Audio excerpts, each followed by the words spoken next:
사도 바울의 3차 전도 여행이 이제 마무리되는 시점 속에서 이제 들어와 있다가 바울이 이제 에베소를 지나서 그 오순절 전에 예루살렘에 도착하기 위해서 일정을 굉장히 급하게 이동하게 되는데, 특별히 에베소를 그냥 지나칠 수 없어서요, 밀레도라는 곳에서 이제 에베소의 장로들을 초청해서 장로들 앞에서 하나의 말씀을 전하는 내용이 오늘 본문 속에 담겨져 있습니다.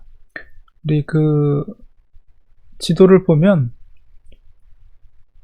드로아에서 이제 아소로 걸어서 육로로 이동하고, 근데 누가 일행은 배를 타고 아소로 이동합니다. 사도 바울이 드로아에서 아소까지 이동하는 대략 한 16km 정도 그 길을 육로로 이동한 이유에 대해서 성경은 정확하게 기록되어 있지는 않지만, 배를 타고 그 급한 그 일정 가운데 배를 타지 않고 육로로 갔다고 했을 때 우리가 짐작할 수 있는 것은 아마 그 노중 가운데 누군가 중요한 성도를 만나기 위한 목적이 아니었는가, 이런 생각이 듭니다. 그래서 사도 바울이 일부러 자기는 육로로 가고, 이제 우리는 앞서 배를 타고 아소로 갔다. 여기서 우리라는 것은 누가를 말하죠. 누가 일행, 그리고 이제 바울은 걸어서 아소로 갔다. 그래서 그렇게 정했다는 게 일부러 바울이 그렇게 정한 거예요, 노정을. 어쨌든 아소에서 또 배를 타고 레스보스라는 섬 미둘레네라는 곳에 도착해서 미둘레네에서 배를 타고 이튿날, 다음날 기오 앞에서 이제 하루 동안에 가고, 거기서 이제 또 머물렀다가 다시 배를 타고 사모에 들르고, 그 다음날 밀레도에 이뤘다. 그러니까 조금 더 지도를 보면 동그라미로 친 것이 이제 바울의 노정입니다. 드로아에서 아소로 걸어서 가고, 아소에서 미들레네, 기요로 갔다가 이제 사모로 가고, 에베소는 이미 지났죠. 이게 에베소가 굉장히 큰 항구인데 에베소를 들르지 않고 밀레도로, 에베소에서 대략 한 20-30km, 25km에서 30km 정도 남쪽에 있었던 밀레도로 그냥 배를 타고 바로 지나가 버려요. 그리고 이제 그 밀레도에서, 거기도 항구 도시인데, 거기서 이 뒤에 보이는 배경이 밀레도 지금 남아있는 그 유적들입니다. 이렇게 저기 이제 원형 극장의 한쪽 면을 보여주고 있는데, 밀레도도 굉장히 큰 도시였고, 거기에도 이제 지금 교회 흔적들이 지금 남아 있는데요. 그 밀레도에서 내려가서 에베소에 있는 장로들을 사람을 보내서 초청을 하게 돼요. 그러니까 아마도 에베소를 들르면 거기 많은 성도들이 있었기 때문에 자기의 여행 일정, 6월절 전에 예루살렘에 도착하는 여행 일정이 아무래도 빠듯했기 때문에 일부러 조금 사람들을 밀레도에서 불러서 장로들을 거기서 만나기로 한 것입니다. 그래서 이제 밀레도에서 장로들을, 장로라고 표현되어 있는데요, 사도행전에 이제 장로 혹은 다른 표현으로 감독이라고 되어 있어요. 같은 직분을 갖고 있는 분들입니다. 그래서 이제 감독이라고 표현한 헬라어는 헬라 문화권 속에서 이해할 때 이제 감독이라는 표현을 썼고, 장로라는 표현은 이제 유대 문화권 속에서 이제 장로라는 표현을 썼지만 같은 직분, 그래서 에베소에도 그런 직분을 세웠다는 거, 일꾼을 세운 것을 우리가 짐작할 수가 있죠. 그래서 교회 지도자들을 세워놓고 그분들을 이제 밀레도에 초청을 해서 오늘 말씀 속에서 이제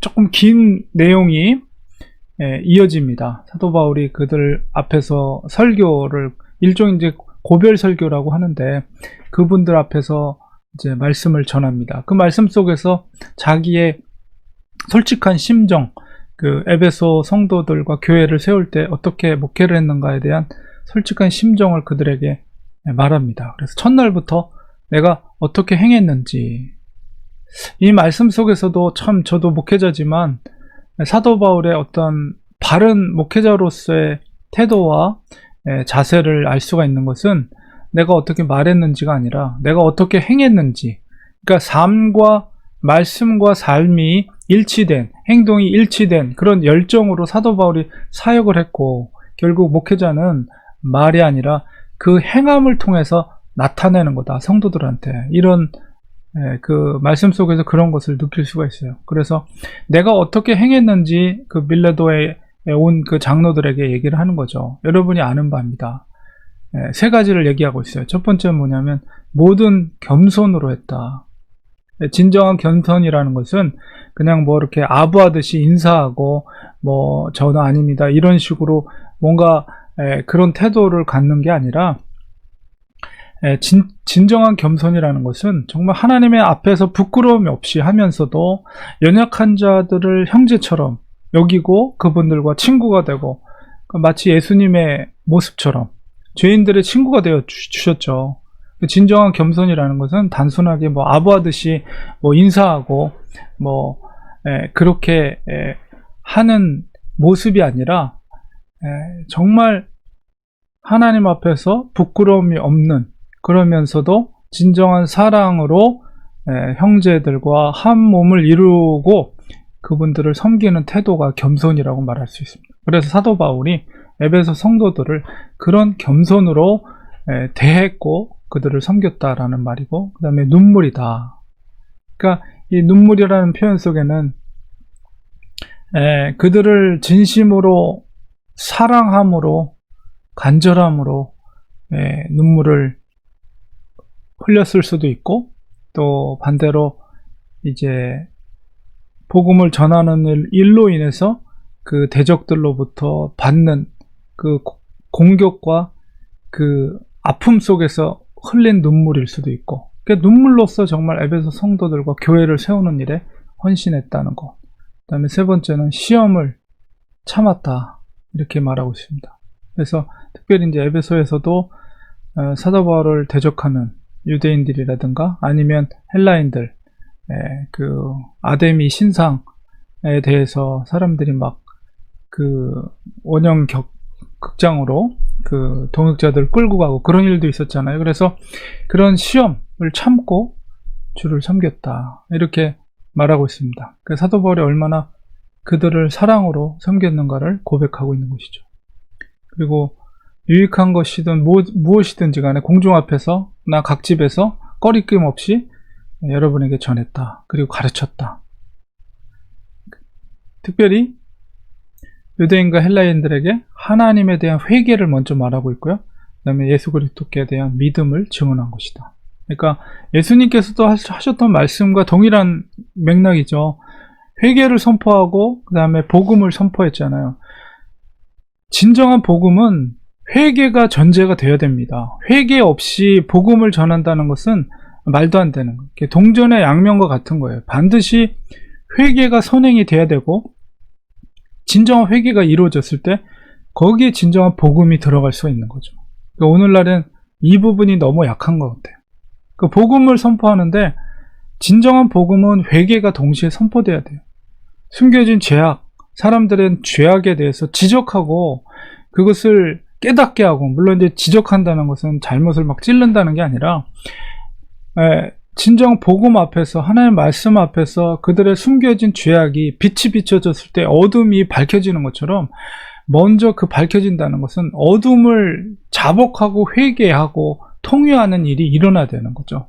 그리고 그것이 되어졌을 때 그 속에 진정한 하나님의 복음이 들어가는 것이고 그 사람이 진정한 그리스도인으로 변화해야 되는 거예요. 근데 그런 회개에 대해서 강조하지 않고 단순하게 사랑과 복음, 회복, 이것만 강조하게 되면 그 사람이 준비되지 않고 진정한 죄에 대한 자복과 회개 없이 은혜, 사랑으로 구원받을 수 있다라는 잘못된 생각을 갖게 된다는 것이죠. 그러니까 진정한 삶의 변화 없이 단순하게 은혜와 사랑으로만 내가 구원받는다라는 잘못된 생각을 갖게 되면 심각한 문제, 구원의 여정에 심각한 문제를 초래할 수 있다는 거예요. 그러니까 진정한 부흥은 반드시 자기 죄에 대한 자복과 통회와 회개가 우선 선행돼야 된다는 거예요. 그렇게 선행됐을 때 그곳에 진정한 부흥이 일어나게 되는 것입니다. 그렇게 됐을 때 진정한 삶의 변화가 일어나게 되고, 그것이 많은 사람들이 동시적으로 동시다발적으로 일어났을 때 그 사회가 변화가 되는 거예요. 이게 진정한 복음의 능력입니다. 그래서 반드시 회개가 선행돼야 돼요. 우리 속에 조금이라도 숨겨진 죄악들이 있다면 그것이 드러나야 되고 들춰져야 되고, 하나님 앞에서 그것을 예수 그리스도의 보혈로서 그것이 진정한 회개를 통해서, 진정한 회개라는 것은 나의 죄를 인식하고 그 죄악된 길을 가던 길을 돌이켜서 하나님께로 돌아오는 거예요. 이게 터닝 되는 거죠. 그럼 뭐예요? 변화되는 거예요. 삶이 변화되는 거예요. 생각이 변화되고 삶이 변화되고, 그렇게 되었을 때 그 10년 가운데 진정한 복음이 들어가고 그리스도인으로 변화되는 것입니다. 그리스도인은 단순하게 우리가 입술로만 내가 하나님 믿는다라고 해서 진정한 그리스도인이 아니라 그 삶이 변화돼요. 삶이 변화되고 그의 가치가 변화돼요. 이전에 내가 몰랐을 때는 나 자신의 중심, 나의 쾌락과 즐거움을 위해서 사는 삶을 살았다면, 그 죄를 발견하고 회개하고 통회했을 때 나 중심이 아니라 나의 인생의 주인은 예수 그리스도 되심을 인정하고 그 삶이 변화될 때, 그리고 그 주권을 예수 그리스도께 내어 맡길 때 진정한 변화가 일어나는 것이고, 그것이 바로 진정한 그리스도인의 변화라고 말할 수가 있는 것이죠. 그럴 때 진정한 구원이 이루어지게 되는 것입니다. 근데 그게 없이 입술로만 내가 예수님이 내 주가 되십니다 라고 고백되어진다고 해서 그 사람이 구원에 이르는 것이 절대 아니에요. 그러니까 정말 위험한 신앙생활을 하는 분들이 오늘날에 많이 있다는 거예요. 그래서 우리가 이런 것들을 생각할 때 사도 바울이 전했던, 에베소에서 전했던 복음이 뭔가라고 했을 때, 하나님께, 유대인이나 헬라인이나 구별 없이 하나님께 대한 회개, 그리고 우리 주 예수께 대한 믿음, 이게 복음이죠. 바로 이것이 함께 전파됐을 때 그 속에 성령님께서 역사하셔서 사람들이 통회하며 자복하며 주께로 돌아오는 역사들이 이루어지게 된 것이고, 진정한 부흥이 이루어지게 된 것입니다. 그래서 항상 우리가 이 말씀 앞에서 내가 정말 내 삶이 변화됐는가, 내 가치관이 변화됐는가, 내가 무엇을 위해서 살아가는가, 이 답이 나와요. 진짜 그리스도인은. 그래서 내 자신을 항상 말씀 앞에, 그것이 이제 그 믿음이 참 믿음인지에 대한 것은 우리가 구원을 이루어가는 거예요. 죽을 때까지 사도 바울도 그랬어요. 날마다 내가 죽노라. 뭐냐면 내 믿음이 하나님 앞에서 신실한 것인가에 대해서 하나님의 말씀 앞에, 말씀의 거울 앞에 비춰보면서 내가 변화된 삶을 살고 있는가에 대한 것을 말씀으로 계속 나를 스크리닝하면서 이 믿음이 하나님이 주신 진정한 믿음, 구원에 이를 수 있는 유효한 믿음이라는 것을 하나님 앞에 내 믿음을 날마다 이 증명이 되는 삶을 주님이 내 생명 걷어갈 때까지 계속 되어지는 거예요. 마지막까지. 그것이 진정 변질되지 않는 믿음이라고 말할 수가 있습니다. 그래서 이 말씀을 기억하면서 2000년 전이나 지금이나 그 믿음은 동일한 말씀이고 믿음이다. 그래서 이것을 구원에 이를 수 있는 내 믿음의 삶을 살고 있는가에 대해서 우리가 굳게, 우리가 말씀 속에서 항상 겸손한 마음으로 그 말씀 속에서 겸손하게 순종해 나가는 우리가 되어야 되겠습니다. 기도하겠습니다. 하나님 아버지, 오늘도 귀한 말씀을 주심을 감사합니다. 사도 바울이 에베소 장로들 앞에서 그가 어떻게 그들에게 복음을 전했는지, 어떻게 행했는지 스스로가 고백하고 있습니다. 선포된 말씀 가운데 특별히 회개의 말씀과 또 그리스도의 복음의 말씀을 헬라인이나 유대인에게 날마다 그 두란노 서원에서 가르쳤다는 것을 사도 바울이 고백하고 있습니다. 이 복음의 능력은 오늘날도 역시 동일합니다. 우리가 진정한 회개, 그리고 진정한 복음 앞에서 용서, 이것이 우리 속에 살아있다면 우리가 진정 무엇을 위해 살아가는지, 어떻게 살아가고 있는지, 정말 우리가 변화된 삶을 살고 있는지 항상 겸손한 태도로 우리의 구원을 이루어갈 수 있는 우리 성도들 되게 하여 주시옵소서. 예수님의 이름으로 기도합니다. 아멘.